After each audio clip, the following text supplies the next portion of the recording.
لہذا اس لیے ہم نے کھٹملوں سے کہہ دیا، اوپر نیچے والوں سے، شہر میں لحاظ کے ساتھ رہنا تو زبانیں بند رکھنی پڑے گی. اور جس طرح ابھی تو کہہ رہا ہے نا کہ ہاں ہم برداشت والے ہیں، تو یہی تو اپنے اس بڈے کو پہلے بتاتا تو منظر کھڑا نہیں ہوتا. تمہارے جلوس نکلتے رہیں، ہم بیچ میں آ جائیں تو خطرہ کھڑا ہو جائے. لیکن پاکستان میں ہم فساد نہیں چاہتے. تم اگر صحابہ کو گالی نہ دیتے ہم سامنے نہ آتے. کہتے ہم صحابی نہیں مانتے. میں نے کہا میں تیرے کو مسلمان نہیں مانتا. یہ کیا بکواس ہے؟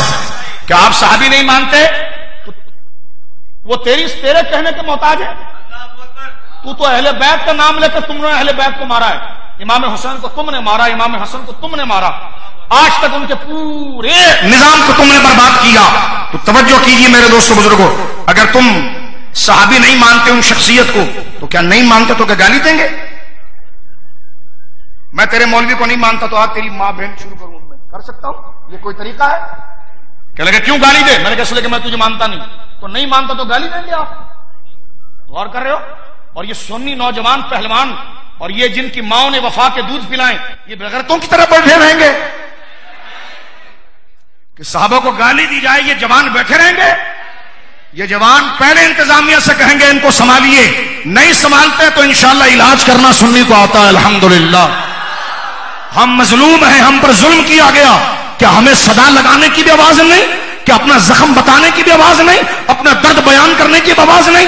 گلیوں میں منبروں پر تم سیدہ عائشہ کو گالیاں دو، حضرت معاویہ کو گالیاں دو، سیدنا صدیق اکبر کو گالیاں دو، جن کے ناموں سے یہ مسجد کے مینار سجے ہوئے ہیں. وہ ہمارے نزدیک ایمان ہے، ہمارے باپ سے عزیز ہے. پائیں تو زبان کھینچ کر متے کی نسل تیرے قدموں میں گھسیڑ دیں، لیکن ہم پاکستانی ہیں، لحاظ قانون کا کرتے ہیں اور مطالبہ کرتے ہیں جن سوروں پر FIR کٹی ہے ان کو قرار واقعی سزا دی جائے. بعد ایک جملہ بھی نہیں بولیں گے، اس کے بعد بولنا ہم گناہ سمجھیں گے اپنے، نہیں بولیں. ظلم دیکھو، گالیاں دی ہیں پھر شور مچاتے ہیں.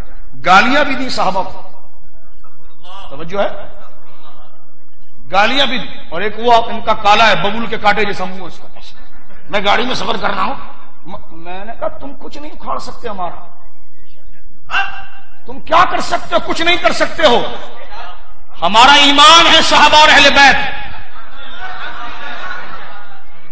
تو لہذا سنیو، آپ کی اپنی دیکھو، ہم کسی کو چھیڑتے نہیں، لیکن جو چھیڑ دے تو پورا ہاتھ دیتے ہیں پھر اس کو ہم. یہ یاد رکھنا. اور میں اس زبان میں تم سے بات کر رہا ہوں، صحابہ کے لیے زبان شائستہ استعمال کرنا. پہلی بات تو تیری گندی زبان اس لائق نہیں کہ اس پہ صحابی کا نام آ جائے. کہتے ہم مانتے نہیں. میں نے کہا مان لیتا تو مسلمان ہو جاتا، نام مان کر ہی تو کھڑا ہے یہاں پر. ابو جہل بھی تو کہہ رہا تھا کہ معجزہ دے کر نہیں مانتے، یہاں سلو دے کر نہیں مان رہا ہے، صلح ہو گئی نہیں مان رہا ہے. تو لہذا ہم شدت پسند نہیں ہیں، ہم مظلوم ہیں. مظلوم ہم اکثریت ہے. اکثریت کہتے اکثریت ہم ہیں. میں نے کہا کرا لو پھر ریفرنڈم، کرا لو، علاقوں سے کروا لو. توجہ ہے، 200 روپے میں بس بھر کے میں سینہ ٹھوکنے کے لیے تم لوگوں کو لے جاتے ہو بستیوں سے، غریبی آبادوں سے. لہذا یہ ساری باتیں اس لیے کر رہا ہوں کہ ڈز یہ سب اندر رکھنا، ہم اس سے ڈرتے نہیں. ہاں، جتنی زندگی گزاری ہے عزت سے گزاری ہے اور صحابہ کے نام سے گزاری ہے. جنازہ بھی ہمارا عزت سے ہوگا، لیکن زندہ رہے تو کتے کی طرح بھونکے صحابہ پر ہم چپ رہے، یہ ہماری غیرت گوارا نہیں کر سکتی.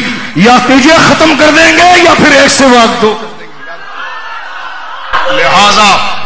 لہذا یہ ایفیشنسی دکھانا کہ نہیں اب مجلس میں نا اب آپ صبر کر کے رہیے، صبر کر کے رہیے. تو میں نے کہا یہی پہلے اپنے خنزیروں کو سکھاتا نا کہ صبر کر کے رہیے. آگ لگا کر پھر تو بہت بڑا ساہوکار بن رہا ہے، بہت بڑا مصلح امت بن رہا ہے، بہت بڑا نرم دل بن رہا ہے، بہت بڑا مفکر بن رہا ہے تو کہ ہم تو اصلاح چاہتے ہیں. چپ رہیے، صبر کریے، صبر.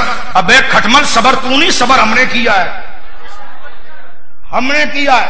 کہتا ہے چہلم میں اتنی عوام لے آئیں گے کہ زمین آسمان ایک ہو جائے گا. میں نے اداروں سے کہا کہ ان کا نخرہ نہیں اترا تو کل پھر ہمیں جنار رجام کرتے پھر بتائیں. میں اس لیے کہتا ہوں کہ ترکی بترکی جواب نہ دو، اپنی غلطی کو تسلیم کرو، غلطی کو تسلیم کرو. جو تمہارے کو ایران سے سبجیکٹ آ رہا ہے نا کہ مقدسات کی توہین نہیں کریں گے، تو گھچکرن کی اولاد پھر اس پر عمل بھی کر. توہین نہیں کرنا صحابہ کی. توجہ ہے آپ کی؟ آگے چلیے.